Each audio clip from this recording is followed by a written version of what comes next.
मैं मिश्रा जी से जेल में जाकर मुलाकात भी करके आया। मिश्रा जी का स्वास्थ्य ठीक है, मिश्रा जी अभी पूर्णतः ठीक हैं और मिश्रा जी बहुत जल्द जेल की सलाखों से बाहर आए। लोअर कोर्ट से उनकी जो जमानत है उनको रिजेक्ट कर दिया गया है, लेकिन हमें उच्च न्यायालय पर भरोसा है। अगर वहाँ से नहीं होगा तो हम हाईकोर्ट जाएंगे, हाईकोर्ट नहीं होगा तो सर्वोच्च न्यायालय में जाएंगे, सुप्रीम कोर्ट में जाएंगे। वाले मिश्रा जी को जेल की सलाखें नहीं रोक सकती, जेल की सलाखें पुलिस मिश्रा जी को नहीं रोक सकती। बात को सोचते हैं कि मिश्रा जी को जेल में डाल के उनको डरा देंगे, तो भैया जितनी आपकी उम्र नहीं होगी ना, उससे ज़्यादा मुकदमे मिश्रा जी के ऊपर चल रहे हैं, मुकदमों से नहीं डरते। और नमस्कार, आप देख रहे हैं टाइम्स ऑफ काशी और हमारे साथ मौजूद हैं अभी मोहित शर्मा, जो कि बनारस वाले मिश्रा जी के मित्र हैं और काफ़ी करीबी हैं। ये अभी कल ही मिश्रा जी से जेल में मिल के आए हैं, उनकी हालात को, उनकी तबीयत के बारे में और उनसे जुड़ी सभी चीज़ों को जानने के लिए हमारे साथ मोहित शर्मा जी मौजूद हैं। बहुत बहुत स्वागत है आपका हमारे। आपका भी और आपके तमाम दर्शकों का भी मैं बहुत बहुत शुक्रिया अदा करता हूँ।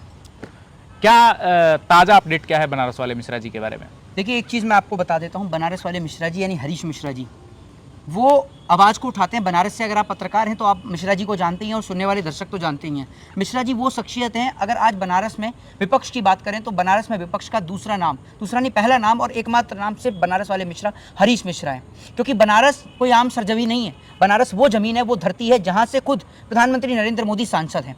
और आप लोगों ने देखा होगा कि अगर कोई एक उप मुख्यमंत्री के खिलाफ अगर कुछ बोल दे तो उसके स्टूडियो को किस तरीके से तोड़ दिया जाता है। मैं बात कर रहा हूँ कुणाल कामरा के और उप मुख्यमंत्री एकनाथ शिंदे की, तो उनके साथ क्या होता है। अगर कोई छोटी सी टिप्पणी भाजपा के नेताओं के ऊपर कर दे तो उनके साथ क्या होता है। तो आज देश में लोग बीजेपी के खिलाफ जहां बोलने से डरते और कतराते हैं, वहीं मुखर होकर देश के लिए, देश के नौजवानों के लिए अगर कोई आवाज़ उठाने का काम बनारस की धरती से करता है तो एकमात्र नाम है बनारस वाले मिश्रा जी यानी हरीश मिश्रा जी। और मिश्रा जी की एक ही सोच है कि वो लोग खुशनसीब होते हैं जिनका खून इस देश के काम आता है, और वाकई में वो लोग बहुत खुशनसीब होते हैं। और मैं ये समझता हूँ कि बनारस वाले मिश्रा जी को जेल की सलाखें नहीं रोक सकती, जेल की सलाखें पुलिस मिश्रा जी को नहीं रोक सकती। बड़ी बात तो ये है कि हमने हमारे देश में पुलिस को स्टेबल किया था सिर्फ इसलिए कि जो पुलिस का काम होता है देश के लोगों को सुरक्षा प्रदान कराना, पुलिस का काम होता है लोगों को न्याय दिलाना, पुलिस का काम होता है, पुलिस से लोगों को डरना नहीं चाहिए। लेकिन आज देश की स्थिति यह है कि पुलिस से लोग डरने लगे हैं। अगर कहीं पे कोई लड़ाई हो जाती है और सामने वाले व्यक्ति अगर ये कहते हैं ना कि मैं पुलिस को फोन कर रहा हूँ, तो लोग कहते हैं यार आपस में ही खत्म कर दो, पुलिस को क्यों बुलाना। क्योंकि पुलिस का मतलब आज की डेट में सबसे बड़ा करप्शन है। आपने देखा मिश्रा जी के अरेस्टिंग के दौरान एक अधिवक्ता को किस तरीके से मारा गया। मैं भी एडवोकेट हूँ, मैं भी अधिवक्ता हूँ। मैं मिश्रा जी से जेल में जाकर मुलाकात भी करके आया। मिश्रा जी का स्वास्थ्य ठीक है, मिश्रा जी अभी पूर्णतः ठीक हैं और मिश्रा जी बहुत जल्द जेल की सलाखों से बाहर आएंगे। लोअर कोर्ट से उनकी जो जमानत है उनको रिजेक्ट कर दिया गया है, लेकिन हमें उच्च न्यायालय पर भरोसा है। अगर वहाँ से नहीं होगा तो हम हाईकोर्ट जाएंगे, हाईकोर्ट नहीं होगा तो सर्वोच्च न्यायालय में जाएंगे, सुप्रीम कोर्ट में जाएंगे। और हमें पूर्णतः भरोसा है कि सुप्रीम कोर्ट मिश्रा जी की बात को सुनेगा और उनको रिहा करेगा। बड़ी बात तो ये है कि हम पहली बार ऐसा इस देश में देख रहे हैं कि जिसको चोट लगी और जिसके ऊपर हमला लोग करने के लिए आए उसी को उठाकर जेल में बंद कर दिया। मैं आपसे पूछना चाहता हूँ, आप एक पत्रकार हैं, अगर मान लीजिए कि यहाँ पर मैं आपके ऊपर हमला करता हूँ तो आप इस स्थिति में क्या करेंगे? आप अपने बचाव में, सेल्फ डिफेंस में मेरे ऊपर भी रिटर्न हमला करेंगे या अपने आप को बचाने की कोशिश करेंगे? बचाव की कोशिश तो जरूर करेंगे। मैं आपको मिश्रा जी का ये जो जिस तरीके से मिश्रा जी के साथ हुआ है, मैं इसको जोड़ूंगा महाराष्ट्र के उप मुख्यमंत्री एकनाथ शिंदे के साथ, और देखिएगा आपको इस सवाल का जवाब स्वयं मिल जाएगा। महाराष्ट्र के उप मुख्यमंत्री एकनाथ शिंदे के ऊपर कुणाल कामरा एक टिप्पणी कर देते हैं, जिसके बाद उनके समर्थककार जो हैं वो उनके स्टूडियो को जाकर तोड़ देते हैं। मिश्रा जी एक जनप्रतिनिधि हैं, मिश्रा जी बनारस की इस धरती से चुनाव भी लड़ चुके हैं। आपने देखा किस तरीके से मिश्रा जी ने यहाँ से विधानसभा का चुनाव लड़ा। सीधी सी बात है, एक जब नेता होता है और एक जनप्रतिनिधि जो होता है, एक पब्लिक का जो नेता होता है, अगर आप उनके नेता के ऊपर अगर हमला करेंगे तो सीधी सी बात है जो पब्लिक है वो गुस्से में आएगी और गुस्से में आकर उनके नेता के ऊपर हमला करने वाले को पीटने का काम करेगी। जब मिश्रा जी के ऊपर वो व्यक्ति चाकू से हमला करने आया तो मिश्रा जी के जो समर्थक थे वो गुस्से में आए और एग्रेसिव होकर भीड़ ने उनको पीटा। इसमें मिश्रा जी का तो कोई दोष था ही नहीं, भीड़ ने उनको पीटा। और दूसरी बात, मिश्रा जी ने अपने आप को सेल्फ डिफेंस किया। और सेल्फ डिफेंस में क्या होता है, जैसे मान लीजिए मेरा हाथ है, मेरे इस हाथ में कड़ा भी है, मेरे हाथ में इसमें घड़ी भी है, अगर मैं आपको मारूंगा तो आपको कोई भी चीज़ हिट कर सकती है और आपको उसमें ब्लड भी बह सकता है। मिश्रा जी के चोट लगी, उनके आपने देखा चाकू लगा, किस तरीके से लगा। लेकिन बड़ी बात यह है कि मिश्रा जी को पुलिस पहले अस्पताल लेके जाती है और अस्पताल से उनको कोर्ट लेके जाती है और कोर्ट से सीधा मिश्रा जी को जेल भेज दिया जाता है। बड़ी बात यह है कि हरीश मिश्रा जी जो कि बनारस से आवाज़ उठाते हैं, प्रधानमंत्री की सोच है, प्रधानमंत्री जब भी बनारस आते हैं आप देख लीजिएगा मिश्रा जी के घर पर पुलिस पोस्ट लगा दी जाती है, उनकी आवाज़ को रोकने का प्रयास किया जाता है। मैं एक चीज़ आपको बता दूं, मिश्रा जी हों या मैं हूं, हम जितने भी साथ के जितने भी लोग हैं ना, हम सिर्फ डरते हैं तो सिर्फ बाबा साहब के संविधान से। आप हरीश मिश्रा को जेल की सलाखों से नहीं डरा सकते। हरीश मिश्रा आज की डेट के राजगुरु सुखदेव, भगत सिंह, अशफाकुल्ला खां हैं, जिनको आप जेल की दीवारों से नहीं डरा सकते। आप क्या समझते हैं, राजगुरु सुखदेव, भगत सिंह, अशफाकुल्ला खां ये वो लोग थे जो जेलरों से नहीं डरे, जो अंग्रेजों से नहीं डरे, अंग्रेजों के फांसी के फंदे से नहीं डरे।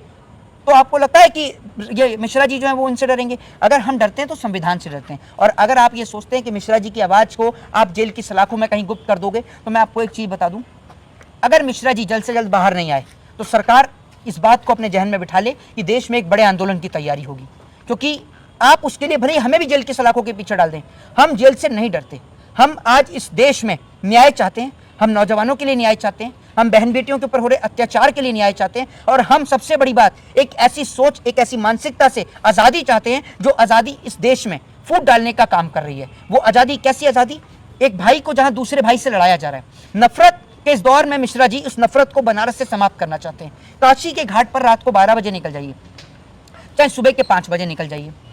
सुबह के 5 बजे से लेकर अगली सुबह के आप 5 बजे तक आप वहां पर आकर देखिए बनारस तक, आप घाट पर आपको हिंदू भी बैठा दिखेगा, मुस्लिम भी बैठा दिखेगा। बनारस के उस घाट पर आपको मुस्लिम भी स्नान करता हुआ दिखेगा और हिंदू भी स्नान करता हुआ दिखेगा। बनारस वो जगह है जहाँ बिस्मिल्लाह खां बैठकर शहनाई बजाया करते थे। बनारस कोई आम धरती नहीं है, ये धरती क्रांतिकारियों की धरती है, और ये वो जननी है जो अपने हक और अधिकार के लिए जेल तक का रास्ता और अपनी खुद की कुर्बानी तक देना जानती है। तो आप अगर ये सोचते हैं महोदय, या सरकार इस बात को सोचती है, मुख्यमंत्री इस बात को सोचते हैं कि मिश्रा जी को जेल में डाल के उनको डरा देंगे, तो भैया जितनी आपकी उम्र नहीं होगी ना, उससे ज़्यादा मुकदमे मिश्रा जी के ऊपर चल रहे हैं। मुकदमों से नहीं डरते। और बड़ी बात तो ये है कि मैं इस बात के लिए उत्तर प्रदेश के पूर्व मुख्यमंत्री अखिलेश यादव जी का धन्यवाद करता हूं कि वो स्पेशल उन्होंने प्रेस कॉन्फ्रेंस करी, एक शादी के समारोह में भी हरीश मिश्रा जी के लिए आवाज़ उठाई। ये समझ में आता है कि कौन उत्तर प्रदेश का नेता है। और पल्लवी पटेल जी जिन्होंने भी मिश्रा जी के लिए आवाज़ उठाई, मैं उनका भी धन्यवाद करता हूं। वो तमाम नेता जो मिश्रा जी के लिए आवाज़ उठा रहे हैं, मैं उन सबका दिल से, हृदय की क्या कहते हैं गहराइयों से उनका आभार प्रकट करता हूं। और मैं ये कहता हूं कि जितने भी नेता हैं उनको आवाज़ उठानी चाहिए। और अगर ये मेरी आवाज़ एमआईएम प्रमुख असदुद्दीन ओवैसी साहब तक पहुंचती है, या चंद्रशेखर रावण तक पहुंचती है, या जितने भी विपक्ष के नेता अगर उन तक मेरी आवाज़ पहुंचती है, राहुल गांधी तक मेरी आवाज़ पहुंचती है, तो मैं आप लोगों से यही हाथ जोड़ के निवेदन करूंगा कि मिश्रा जी के लिए वो जरूर आवाज़ उठाएं। क्योंकि मिश्रा जी आज लड़ाई लड़ रहे हैं इस देश में, उत्तर प्रदेश में। ये उत्तर प्रदेश वो है जहां से लोकसभा की 80 सीट आती हैं, जो डिसाइड करता है who is prime minister of India, कि भारत देश का प्रधानमंत्री कौन होगा। उस बनारस की धरती से जहां से प्रधानमंत्री आते हैं, वहां से आवाज उठाने का काम हरीश मिश्रा जी कर रहे हैं, और उनका सबसे पहले साथ देने का काम अखिलेश यादव ने किया। और मुझे यह पता है कि अखिलेश यादव ने अपना प्रतिनिधि मंडल तक, जेल से लेकर अस्पताल तक अपना प्रतिनिधि मंडल भेजा, और अखिलेश यादव स्वयं भी मिश्रा जी से मिलने के लिए आ सकते हैं। मुझे उम्मीद है कि कुछ दिन में अखिलेश यादव भी स्वयं आएंगे। और सबसे बड़ी बात यह है कि उत्तर प्रदेश के अंदर अगर सबसे ज़्यादा किसी को पसंद किया जाता है, अखिलेश यादव को इसीलिए पसंद किया जाता है क्योंकि वो अपने नेता को, अपने कार्यकर्ता को और अपनी जनता को एक समान समझते हैं। मेरा आपसे ये सवाल होगा, आप युवा हैं और हम 21वीं सदी में जी रहे हैं, क्या इस दौर में हम युवाओं को, हम और आप इस मुद्दे पे चर्चा कर रहे हैं कि कौन किसको क्या बोला, क्या इस 21वीं सदी में कौन किसको क्या बोला इस पे चर्चा होना चाहिए, या फिर शिक्षा, रोजगार और स्वास्थ्य, इन तमाम चीज़ों पे बात होनी चाहिए? असल में क्या है ना, जब मैं टीवी चैनल और अखबार खोल के देखता हूँ ना, आज की डेट में आप नेशनल चैनल खोल कर देख लीजिए। नेशनल चैनल जब आप खोल कर देखेंगे तो आपको ऐसा लगेगा कि क्या देश से सारी समस्याओं का निजात हो गया है, देश के नौजवानों को रोजगार मिल गया, महिलाओं के ऊपर बलात्कार पे अंकुश लग गया, देश के अंदर सब लोग खुश हैं, कोई भुखमरी नहीं है, कोई बेरोजगारी नहीं है। और ये जो सब डेटा निकल कर आता है, पासपोर्ट की रैंकिंग का डेटा हो, चाहे फिर वो ग्लोबल हंगर इंडेक्स का डेटा हो, ये सारे डेटा झूठे हैं।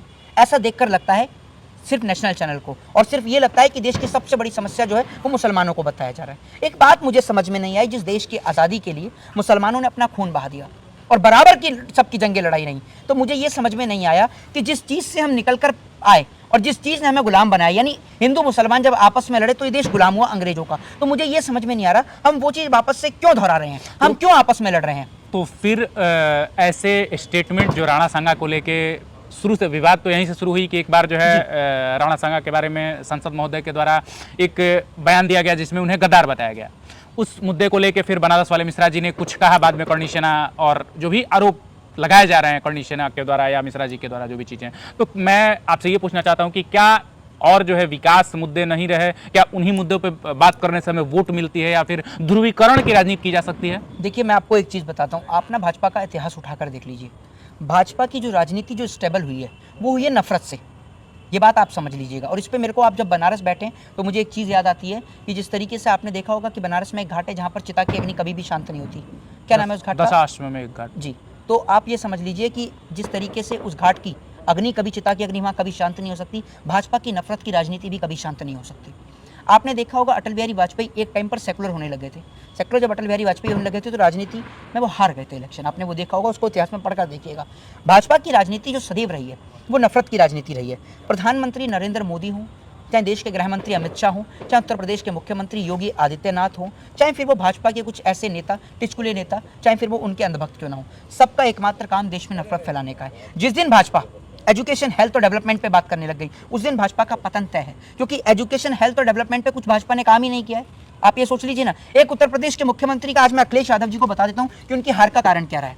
मुख्यमंत्री अखिलेश यादव की हार का कारण ये रहा कि उन्होंने बच्चों के हाथों में लैपटॉप थमाया, उनको पढ़ाने का प्रयास किया, जबकि नरेंद्र मोदी की जो जनता है, योगी जी की जो जनता है, वो लोग सिर्फ नफरत पे काम कर रहे हैं, देश और प्रदेश को लड़ाने की बात कर रहे हैं। और अखिलेश यादव को कहा जाता है कि वो यादवों के नेता हैं। भैया वो यादवों के नहीं, पूरे प्रदेश के नेता हैं, और पूरे प्रदेश के नहीं, देश के नेता हैं। अखिलेश यादव वो लीडर है जो वास्ता उत्तर प्रदेश से रखते हैं, लेकिन घटना पूरे देश की उठाते हैं। चलेंगे उस मुद्दे पे। तो फिर आप, जैसा आपने बताया कि भाजपा जो है शुरू से एक नफरत की राजनीति करती है जी, तो क्या फिर सपा सांसद राणा सांगा के बारे में बात करके, जहां हमने बताया कि 21वीं सदी में हम लोग जी रहे हैं, जहां हमारा सबसे बड़ा समस्या जो है शिक्षा और रोजगार है जी, तो क्या इन मुद्दों पे बात नहीं की जा सकती थी फिर राणा सांगा के बारे में बात करके, और फिर इतने बड़े विवाद को खड़ा करने की जो क्या ऐसे सपा के सांसद को भी ऐसा लगा कि अगर हम इस टाइप का बयान देते हैं, इस टाइप का राजनीति करते हैं, तो कहीं ना कहीं हम लाइमलाइट पे आएंगे और हमारी चर्चाएं होने लगेंगी और भाजपा की तरह हमें भी इसका फायदा मिलेगा? देखिए ऐसा कुछ नहीं है। मैं आपको एक चीज बता दूं, अगर आपने वो पार्लियामेंट का सेशन सुना होगा तो उसमें पार्लियामेंट के सेशन में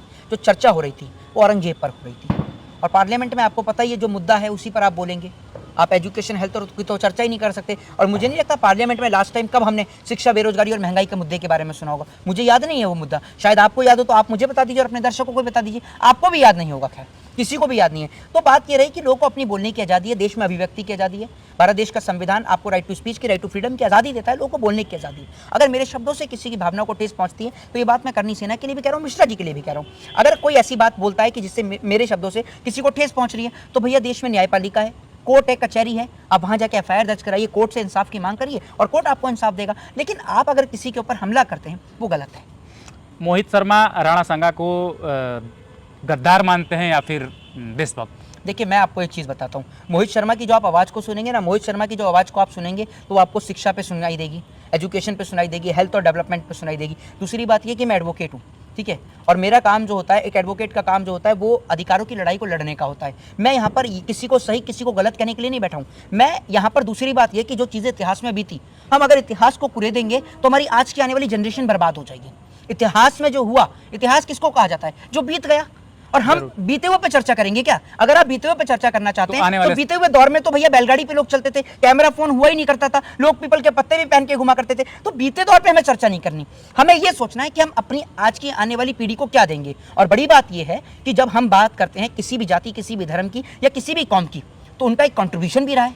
भैया ऐसा नहीं कि कॉन्ट्रीब्यूशन नहीं रहा, राजपूतों का एक बहुत बड़ा योगदान देश की आज़ादी में भी रहा है, आप उनके योगदान को नहीं हटा सकते। तो ऐसा है, हर जाति, हर धर्म, हर मजहब और हर कौम में कुछ लोग गलत भी होते हैं और कुछ लोग अच्छे होते हैं। जो अच्छे लोग होते हैं उनकी प्रशंसा होती है और जो लोग गलत होते हैं उनका विरोध करते हैं। सीधी सी बात है।